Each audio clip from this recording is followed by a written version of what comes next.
안녕하세요. ABO 이경옥입니다. 제가 오늘 준비한 내용은요. 당뇨 환자도 잘 모르는 당뇨 이야기입니다. 자, 다리를 잃고 시력까지 잃게 되는 그리고 치매를 유발하는 병이죠. 위험성만큼 뚜렷한 통증이 없어서 더욱 놓치기 쉬운 당뇨병인데요. 예방과 치료의 때를 잡는 것이 무엇보다 중요한 당뇨에 대해서 알려드리겠습니다. 자, 당뇨하면 인슐린 많이 떠올리시죠? 그런데 이 인슐린이 좋은 아이일까요? 나쁜 아이일까요? 자, 인슐린은요, 우리 몸에 꼭 필요한 호르몬인데요. 이게 너무 많아지면 문제가 생깁니다. 자, 우리가 먹은 음식물은요, 위와 장에서 분해되는 포도당으로 변하는데요. 이 포도당으로 변해서 혈액으로 들어가 우리 몸 각곳의 세포에 전달돼 에너지를 만들게 됩니다. 그런데 우리 몸이 이 포도당을 이용하려면 인슐린이 필요한데요. 이 인슐린이 혈액 속에 있는 포도당을 세포막에 있는 인슐린 수용체와 결합을 해서 세포 속으로 밀어넣어주는 그런 역할을 합니다. 그러면 혈당이 정상적으로 잘 조절이 되는 것이죠. 그런데 이 인슐린이 혈액 내에 너무 많아지면요, 좋은 일만 하는 것이 아니라 나쁜 역할도 하는데요. 인슐린 두 가지 나쁜 역할을 합니다. 그 첫 번째는 내장 지방을 만들고요. 두 번째는 동맥벽을 두껍게 만드는데요. 또 하나 우리가 지방을 섭취했을 때 오메가6 지방산을 섭취를 하게 되는데요. 이 오메가6는 우리 몸에서 아라키돈산과 감마리놀렌산으로 가는 두 경로가 있습니다. 그런데 우리 몸에 인슐린이 너무 많아지면 아라키돈산 쪽으로 가는 것을 더 촉진시키게 돼요. 이 아라키돈산은요, 우리 몸에서 염증, 혈전, 통증을 유발하는 그런 물질인데요. 당을 많이 먹어서 인슐린 호르몬이 많이 분비하게 되면 염증과 혈전도 유발할 수 있습니다. 자, 다음은 당뇨병의 분류입니다. 자, 당뇨병은요, 크게 1형 당뇨와 2형 당뇨로 분류가 되는데요. 1형 당뇨는 어린이와 청소년에게 많이 생기는 자가 면역성 질환입니다. 자, 우리의 면역 시스템이요, 아군과 적군을 구분하지 못하고 인슐린을 생산하는 췌장의 베타 세포를 공격해서 인슐린을 생산을 못하게 생기는 당뇨병인데요. 주사로 인슐린을 주입하는 치료가 필요한 당뇨의 유형입니다. 자, 대부분의 당뇨 환자가 해당되는 2형 당뇨병인데요. 인슐린 분비는 정상적으로 이루어지는데 내성이 생긴 관계로 많은 양의 인슐린이 있어야지만 혈당이 조절이 되는데요. 이런 현상이 지속되다 보면 췌장의 과부하가 와서 췌장 기능이 상실되고 결국에는 1형 당뇨와 마찬가지로 인슐린을 주사하게 되는 그런 경우가 있습니다. 자, 치매의 또 다른 이름이죠. 대표적인 뇌질환인 알츠하이머를요, 제3의 당뇨병이라고 하는데요. 혈당 조절 역할을 끝낸 인슐린을 분해하는 인슐린 분해 요소가 우리 몸에는 있습니다. 그래서 이 인슐린 분해 요소의 또 다른 역할은요, 치매의 대표적인 물질인 베타 아밀로이드를 분해하는 역할을 하는데요. 이 인슐린 저항성이 정상인 사람은 인슐린 분해 요소가 인슐린과 베타 아밀로이드를 모두 분해하게 되지만 인슐린 저항성이 높은 사람의 경우에는 이 베타 아밀로이드를 분해할 인슐린 분해 요소가 없다 보니 뇌에 베타 아밀로이드가 쌓여서 치매를 유발하게 됩니다. 자, 여기서 말하는 인슐린 저항성이 도대체 뭘까요? 자, 2형 당뇨로 유발하는 가장 큰 요인이기도 하고요. 대사성 질환의 원인인 인슐린 저항성에 대해서 설명을 드리겠습니다. 자, 우리가 당을 먹게 되면요, 췌장에서 인슐린이 분비하게 됩니다. 자, 그런데 혈액 내 너무 많은 당은 쓰고 남은 것들은 결국에 내장 지방이 되죠. 자, 내장 지방은 그림에서 보시다시피 몽글몽글 이렇게 생크림처럼 생겨서요, 잘 쪼개지기가 쉽습니다. 자, 이 쪼개진 내장 지방은 우리 몸의 유리지방산으로 바뀌게 되는데요. 이 유리지방산이요, 인슐린이 일을 하는 거를 방해하는 일을 합니다. 이게 바로 인슐린 저항성인데요. 자, 인슐린 저항성이 생겨서 우리 혈액은 혈당 조절이 지금 안 되고 있는 상태예요. 그럼 우리 몸은 췌장에 연락을 합니다. 인슐린을 더 만들어서 보내라. 그럼 췌장은 다시 인슐린을 만들겠죠. 그래서 혈액 내 인슐린을 계속 보내고 있습니다. 그런데 실제로는 인슐린이 모자란 게 아니죠. 인슐린이 저항을 받아서 일을 못하게 된 거예요. 그러면 우리 혈액은 고인슐린 혈증이 되는 것입니다. 자, 아까 인슐린이 많아지면 나쁜 일이 생긴다고 했죠. 자, 동맥벽을 두껍게 해서 동맥경화가 오고요.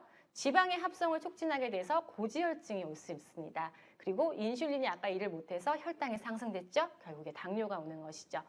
자, 그림에서 보시다시피 당뇨병의 원인은요, 인슐린 저항성과 그로 인한 고인슐린 혈증이 문제가 되는 것이죠. 그런데 우리는 어떻죠? 혈당만 관리를 하고 있죠. 자, 최근 대규모 연구 결과에서요, 혈당을 아무리 잘 관리를 해도 이 당뇨 합병증이 발생을 했다고 합니다. 자, 그래서요, 당뇨를 치료하실 때는요, 혈당 관리도 중요하지만 인슐린 저항성 개선이 꼭 함께 병행이 되어야 합니다.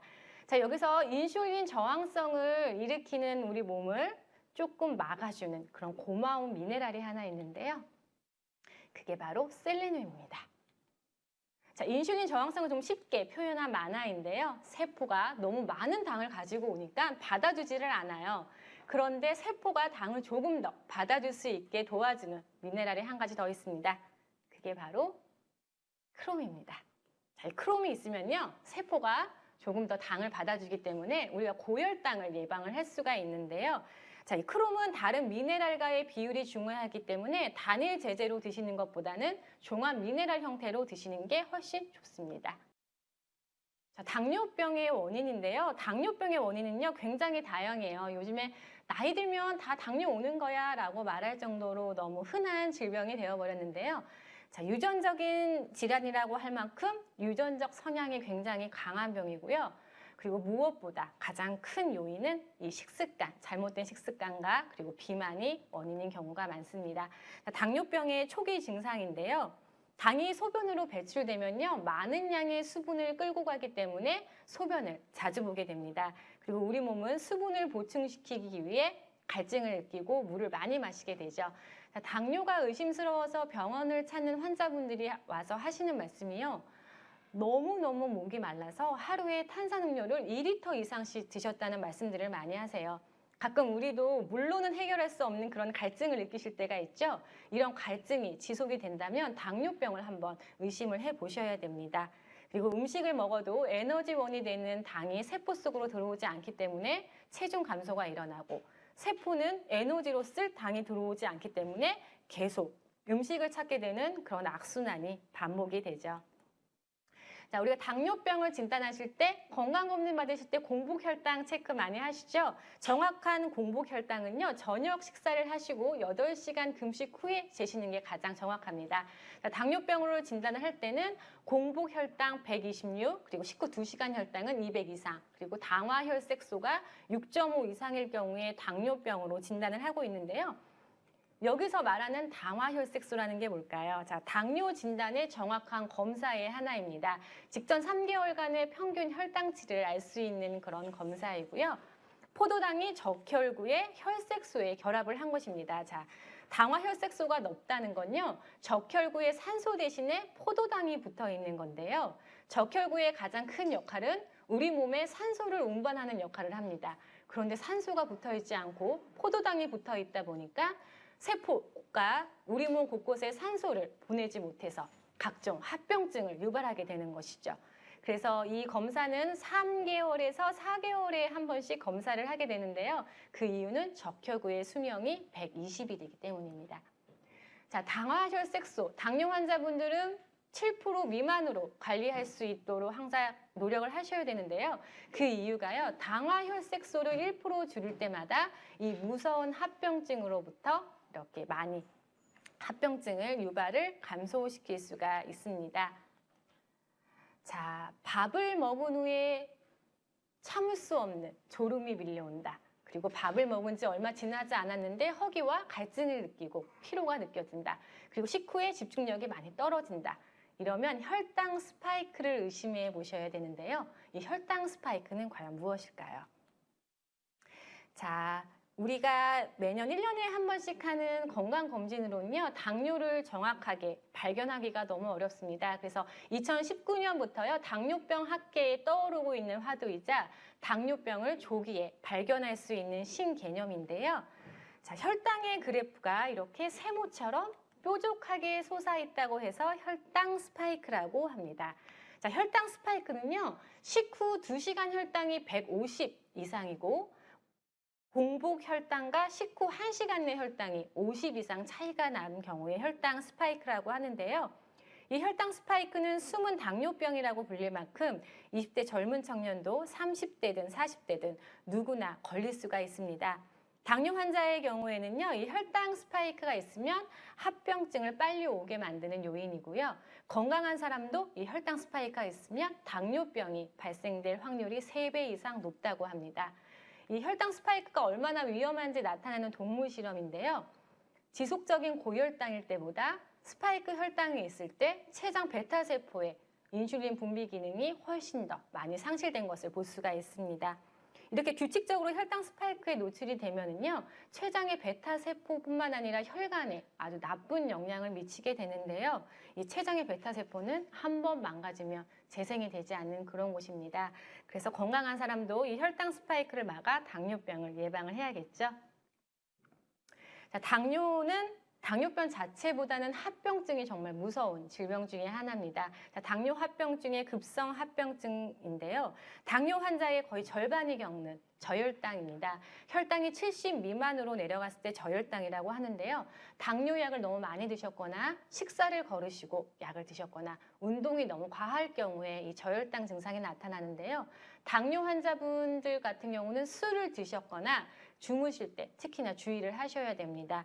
우리가 깨어있을 때는요, 저혈당 증상을 인지를 하고 조치를 취하지만 자면서 저혈당이 일어났을 때는요, 조치가 불가능하기 때문에 혼수 상태에 이를 수 있는 무서운 합병증입니다.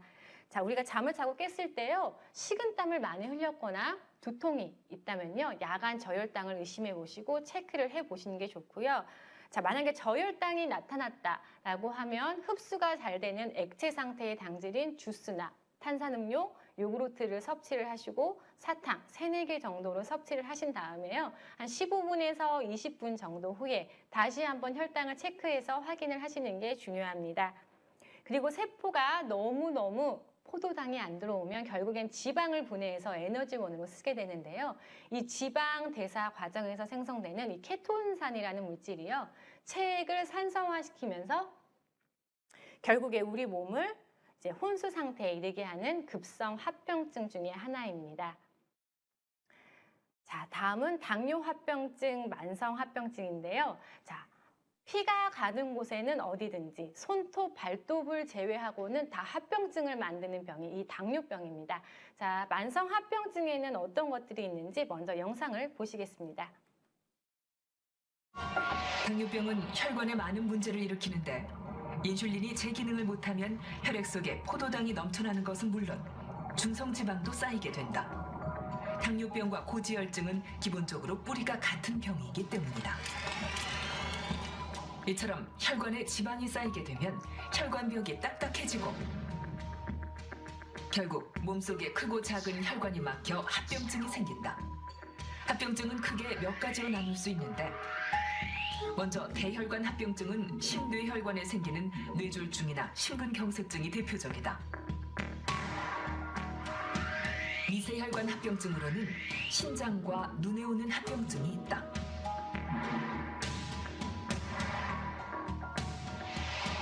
또 다른 합병증은 신경합병증으로 혈당이 높아지면 신경으로 가는 혈류가 막히거나 혈당 자체가 신경을 공격해 통증이나 감각 둔화를 일으킨다.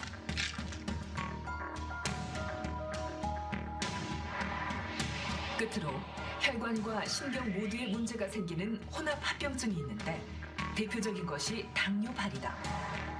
당뇨발이 시작되면 신경이 무뎌져 몸에 난 상처를 잘 눈치채지 못하는 데다 발로 가는 혈류가 줄어들거나 차단되어 상처가 아물지 않고 조직이 괴사한다. 심할 경우 발을 절단해야 한다. 네, 우리 혈액은 물이죠. 근데 당뇨 환자분들의 혈액은 물엿 상태 같다고 생각하시면 됩니다. 그래서 혈관 관련 합병증들이 굉장히 많은데요. 자, 당뇨 합병증 중에 당뇨 진단 후 15년에서 20년이 지나면 거의 모든 환자분들에게 생긴다는 당뇨 망막병증입니다. 이 당뇨 망막병증도요, 눈에 있는 모세혈관이 약해지고 노폐물이 쌓여서 터지거나 혈관이 막히면 신생혈관들이 생기는데요. 이 튼튼하지 못한 신생혈관들이 터지면서 출혈을 일으키고요. 섬유 증식막이 망막을 잡아당겨서 찢어지고 박리가 되면서 결국에는 실명까지 이르는 그런 무서운 합병증입니다. 자, 그 다음에는 당뇨 환자분들 4명 중 1명이 겪는다는 당뇨발인 족부병증입니다.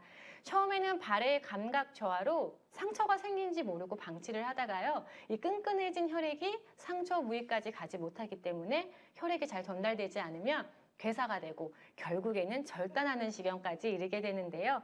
그래서 당뇨 환자분들은 발톱을 자를 때나 그리고 상처가 생겼을 때 잘 살피고 조심하셔야 됩니다. 그리고 통풍이 잘 되는 신발을 착용하시는 것도 무엇보다 중요하고요. 자, 우리나라 국내에서 투석받는 환자의 50%가요, 이 당뇨병으로 인한 신장질환 환자분들이라고 합니다.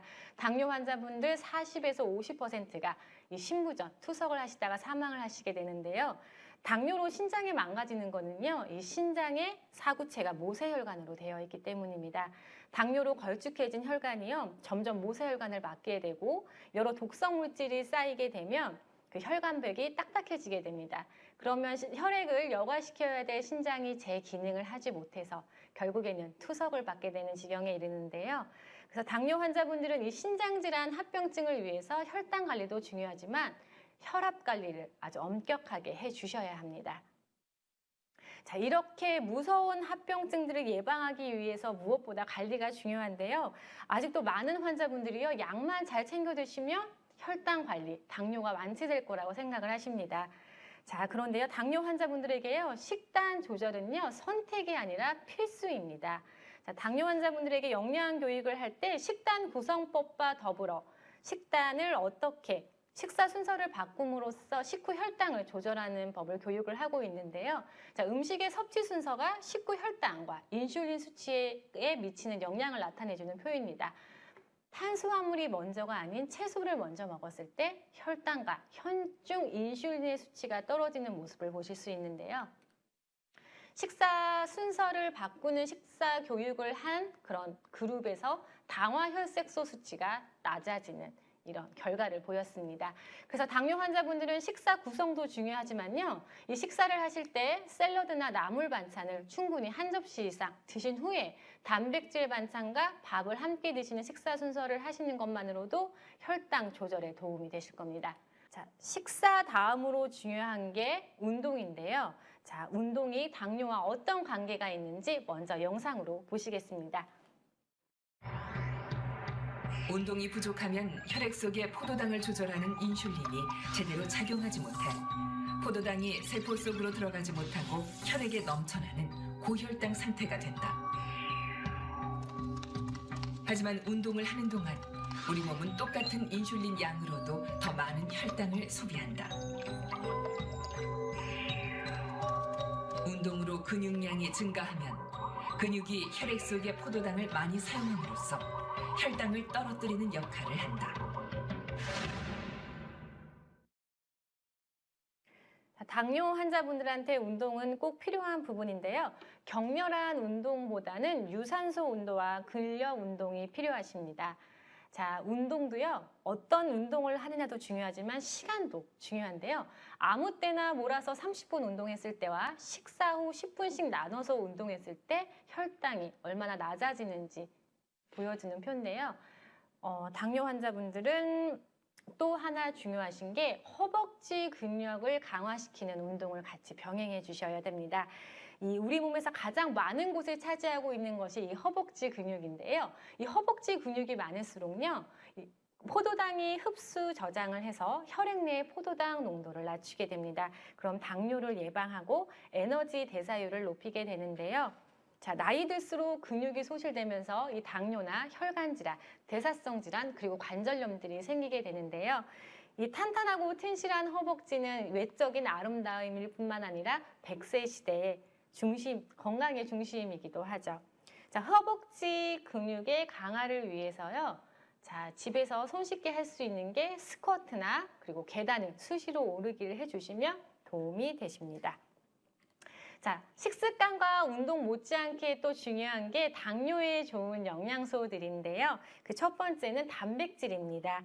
자, 인슐린은 호르몬이기 때문에 단백질이 반드시 있어야겠죠. 그리고 인슐린을 만들 때 꼭 필요한 미네랄이 하나가 아연입니다. 그리고 이 단백질은요, 혈당을 천천히 올려서 인슐린 절약 작용에 도움을 주는데요. 당뇨 환자분들에게 질 좋은 식물성 단백질 섭취는 반드시 있으셔야 됩니다. 그리고 이 인슐린 저항이 있으시면요, 칼륨과 비타민 B1의 배출이 일반인에 비해 15배 이상 많아지게 되는데요.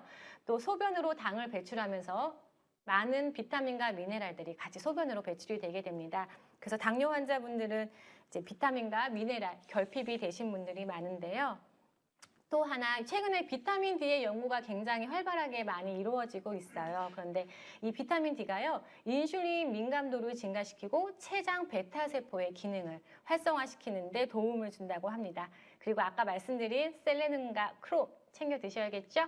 자, 이 영양소들이요, 더블엑스에 다 들어 있습니다. 우리 당뇨 환자분들 질병의 당뇨의 증상과 원인을 개선할 수 있도록 더블엑스 꼭 챙겨 드셔야 되고요. 효모화된 비타민 B군이 고인슐린 혈증 감소에 도움이 된다는 연구 결과가 있어요. 우리 이스트비 너무 좋은 제품이죠. 꼭 챙겨 드시면 도움이 되시고요. 그 다음에는 식이섬유입니다. 자, 이 식이섬유는요, 포만감도 주고 당이 빠르게 흡수되는 것을 막아주는데요. 포도당이 축구공이라고 하면 식이섬유는 골키퍼 역할을 합니다. 그래서 혈당을 천천히 올려주고 인슐린을 덜 만들게 되는데요. 인슐린을 덜 만들게 되면 많은 합병증들을 예방을 할 수가 있어요. 그리고 당을 드실 때 그래서 꼭 식이섬유를 같이 섭취를 해 주셔야 되는데요. 식사 전에 식이섬유를 섭취했을 때와 그냥 일반 식사를 섭취했을 때 혈당 변화의 차이인데요. 식이섬유를 먼저 드신 다음에 식사를 하시고 나면 혈당의 상승 속도가 완만한 것을 보실 수가 있습니다. 자, 식이섬유는요, 수용성과 불용성이 있는데요. 이 수용성 식이섬유와 불용성 식이섬유가 각각의 하는 역할이 다릅니다. 두 가지 다 섭취해 주시는 게 가장 좋겠죠? 저희 화이버비치에요, 수용성, 불용성 두 가지 다 들어있습니다. 그리고 세계 10대 슈퍼푸드로 알려져 있는 듀리 식이섬유가 함께 들어있는 제품입니다. 자, 다음은 흰 강낭콩 성분이 들어있는 카보저스트라는 제품인데요. 이 흰 강낭콩에 들어있는 파세올라민 성분이요, 알파 아밀라제를 중화시켜서 아밀라제가 당을 분해시키는 작용을 막아 체내 흡수되는 것을 막아줍니다. 그래서 식후 혈당 오르는 것을 방지해 주는데요. 이 흰 강낭콩 성분 중에 단백질과 식이섬유 함유량이 매우 높기 때문에 당뇨, 식후 혈당에도 도움이 되지만 체중 감량 효과에도 이렇게 큰 효과가 있습니다. 자, 다음은 건강하신 분들도 혈관 건강을 위해서 챙겨 드셔야 되는 오메가3인데요. 이 오메가3가 내장 지방 감소와 인슐린 감수성 증가, 그리고 혈관 건강, 혈관의 합병증을 예방해 주고요. 강 쪽 염증 예방에 도움이 되는 영양소입니다. 자, 그 다음에는 오메가6 계열의 감마리놀렌산인데요. 이 감마리놀렌산, 우리 제품의 GLA 블렌드의 원료가 되는 달맞이꽃 종자위의 폴리페놀 성분이요, 이 식후 혈당에 도움을 주는데요. 특히 저희 제품 안에 들어있는 생강 성분이 함염증에 큰 도움을 주고 있기 때문에 당뇨 환자분들 혈관에 염증 많으시거든요. 감마리놀렌산 드시면 많은 도움을 받으실 수 있습니다. 자, 마지막으로 당뇨에 좋은 영양소인 비타민C, 아세로라C 비타민입니다. 이용 당뇨병 환자는요, 매일 500mg의 비타민C만 섭취해도 당뇨를 낮추는 데 도움이 된다고 합니다. 특히 이 비타민 P, 생소하시죠? 이 비타민 P는 바이보플라보노이드, 루틴, 헤스페리딘을 지칭하는 말인데요. 비타민C의 흡수를 돕고 모세혈관을 튼튼하게 해주는 비타민입니다. 그래서 멍이 잘 드시는 분들한테 도움이 되시는데요. 천연 아세로라에서 추출한 비타민C에 다량 함유되어 있다고 합니다. 자, 그 중에서 이 혈관 건강에 많은 도움을 주는 헤스페리딘이라는 성분인데요. 이 헤스페리딘은 귤을 드실 때 보면 하얀 속껍질 있죠? 거기에 많이 들어있는 성분입니다. 자, 혈관에 합병증이 많은 당뇨 환자분들, 저희 아세로라C 비타민 꼭 챙겨 드셔야겠죠? 자, 끔찍하고 몹쓸 병, 절대 고칠 수 없는 병, 암보다 무서운 병, 당뇨를 표현하는 말입니다.